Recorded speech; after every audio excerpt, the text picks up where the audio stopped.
I've heard you for about 2 years, and my life has improved a lot since I started hearing it. I heard it because of my mom. She's here with me. But there's some stuff that I still don't understand, even though I've heard it and I try to answer it myself. It's mainly about purpose against, in my opinion, against what you actually can create. Because I've heard that you create your own reality, but then I also hear stuff about purpose and how you have a purpose before you come into your life. You do, and it's to create your own reality. Okay.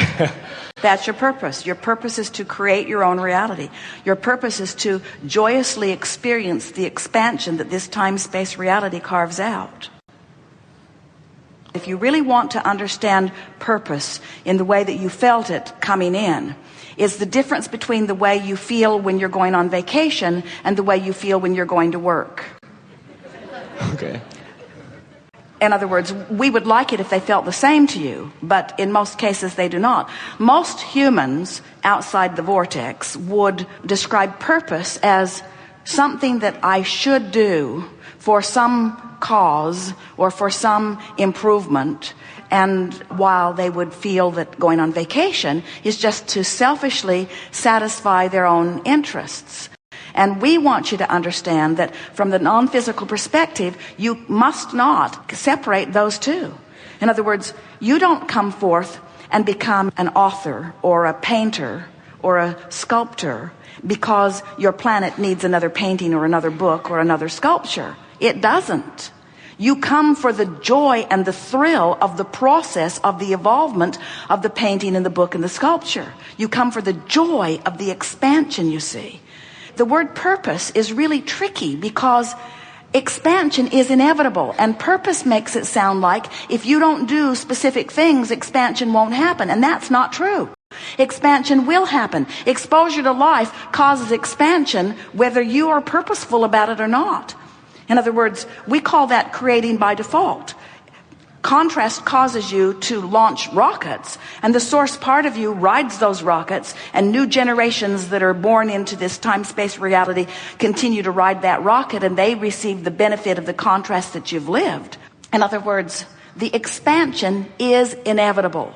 So we don't want to say you came for the purpose of expansion because, duh.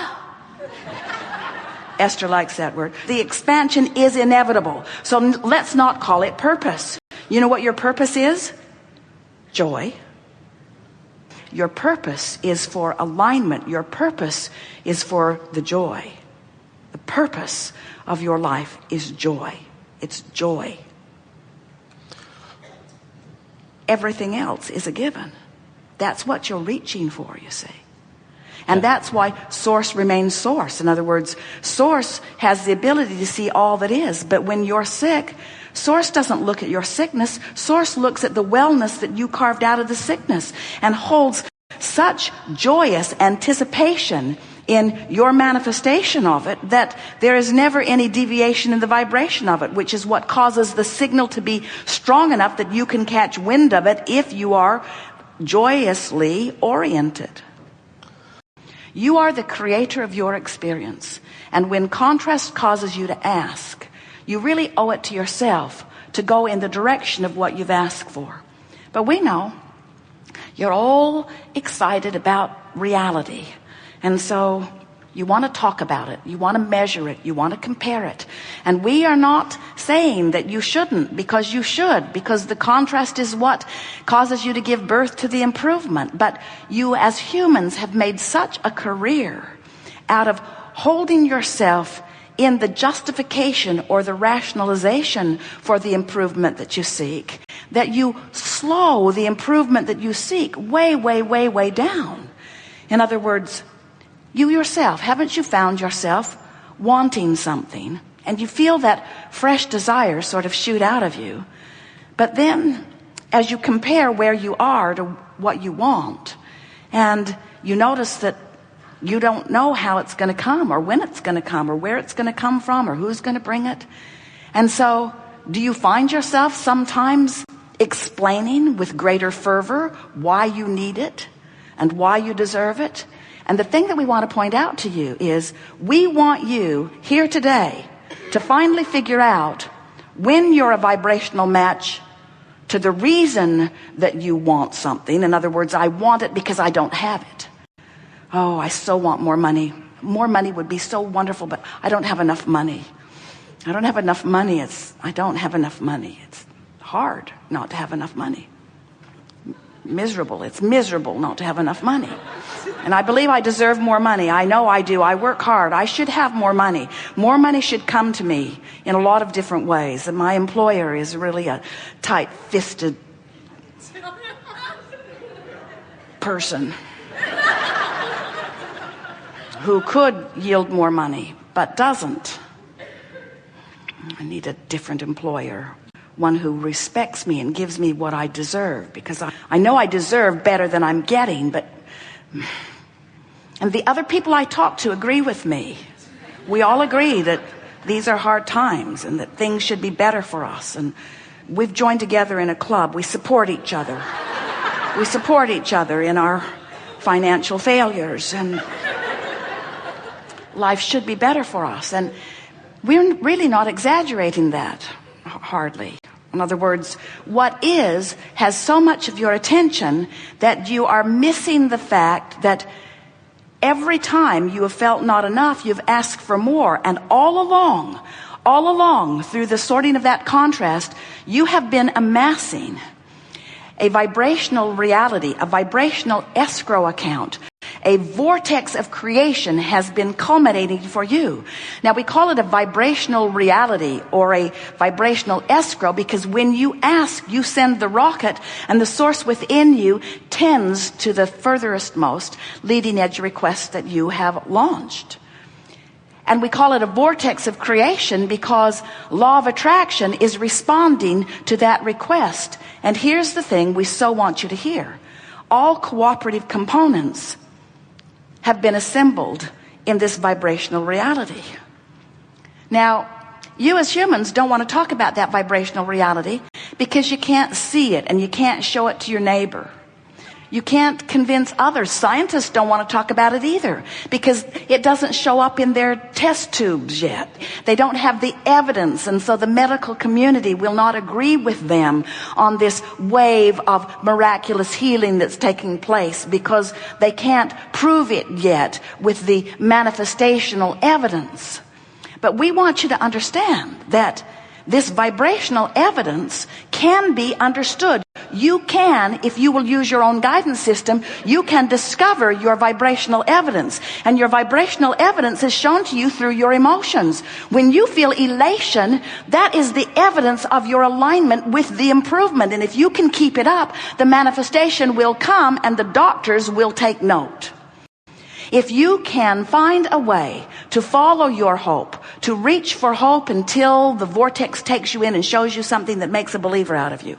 If you can hang around on the verge or inside this vortex often enough that the law of attraction will line you up with other cooperative components that give you the manifestations that you've been seeking, your belief will turn to knowing. And it won't be long before you'll be standing mostly, even though you're corporal, even though you're physical, even though you are flesh, blood, and bone, even though you are extensions of source energy, even though you are here in this physical body, you can be here in this physical body and vibrationally speaking inside this vortex of creation.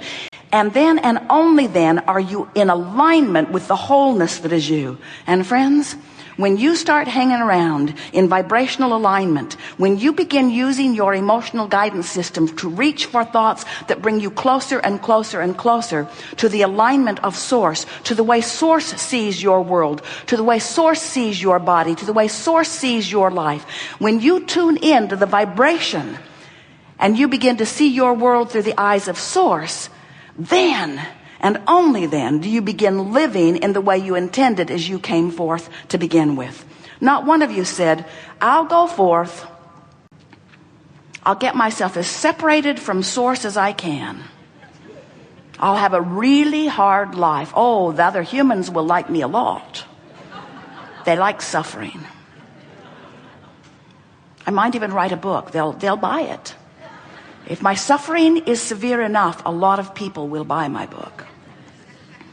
Not one of you said, I'll go forth, separate myself from source, bang around Because you knew that that was not your reason for being. You knew that you could come into contrast and choose rather than suffer. Because you knew that with each choice that life would get better, provided, and this is the kicker, provided you align with the new choice. So the only thing that goes wrong for so many humans is that contrast serves you and helps you to choose, but instead of aligning with the new choice, you align with the old choices. That's the only difference in the world between a deliberate creator and one who just observes and offers vibration in response to what you're observing. We call this gathering the art of allowing, and what it really means is the art of allowing yourself, by virtue of your choices, alignment with the fullness of who you are. Because unless you are aligned with the fullness of who you are, you don't feel good. And the thing that's tricky, it's not tricky, but it's interesting. It seems tricky from outside the vortex. It makes perfect sense from inside the vortex. But here's what seems tricky to you. This very contrast that causes you to expand, and then your inability or unwillingness, or in most cases just lack of understanding, that keeps you from lining up with the expansion, is the only reason that you ever feel bad. In other words, what we just said to you is, if your life didn't cause you to be more, you wouldn't feel bad not being it. But since your life is causing you all day, every day to be more, you got to let yourself be it, or you don't feel good, and on and on. If you've got negative emotion and you don't know that what it means is the larger part of you expanded and you didn't go yet, so you just keep beating the drum that holds you away from who you are, don't worry, it will get bigger. And the reason it gets bigger is because the expanded you continues to call you, and when you don't go, the negative emotion, your indicator of separation is too strong a word, but you get the point. Your indication of misalignment just gets more and more and more. So at first, it's an emotion, then it's a stronger emotion, then it's a chronic emotion, then it's a physical sensation, then it's a physical experience, then it's a condition of life experience. In other words, if you don't let yourself in your physical form be a vibrational match to who you in this physical form have caused the larger part of you to become, you're just not going to feel good. And we say, oh, friends, stop trying to control the uncontrollable and control what is controllable. And stop trying to do the impossible thing of controlling conditions so that you can feel better. And control the thing that is easy to control. Really, once you get the hang of it, it's easy. Control the relationship between you and you. Control your vibrational alignment with you. Control the direction of your thought, the choices of your words, the sentences that you construct, the television programs that you watch, the books that you read, but mostly control your perception of life. Do more looking into this vortex, which from our point of view, and our point of view matters, our point of view is the place where everything that you have become is. From our point of view, this vibrational reality in this vortex of attraction, this is present tense. And what is doesn't mean diddly squat. What is just the bouncing off place. Now, as children, you knew that. You could sit in just about any environment and bliss out in your mind. You went to your vibrational reality and you tuned to who you are and you liked it. And then your teacher hit you over the head with something and said, come back to this miserable reality where you belong. But you are out of your teacher's reach now. In fact, we dare say that you are out of everyone's reach that has any real control over you. You sit here, you're not incarcerated. You sit here of free will. You have the free will to focus your thoughts into alignment with who you have become. And we're just saying that if you don't do that, you're not going to feel as good as you deserve to feel.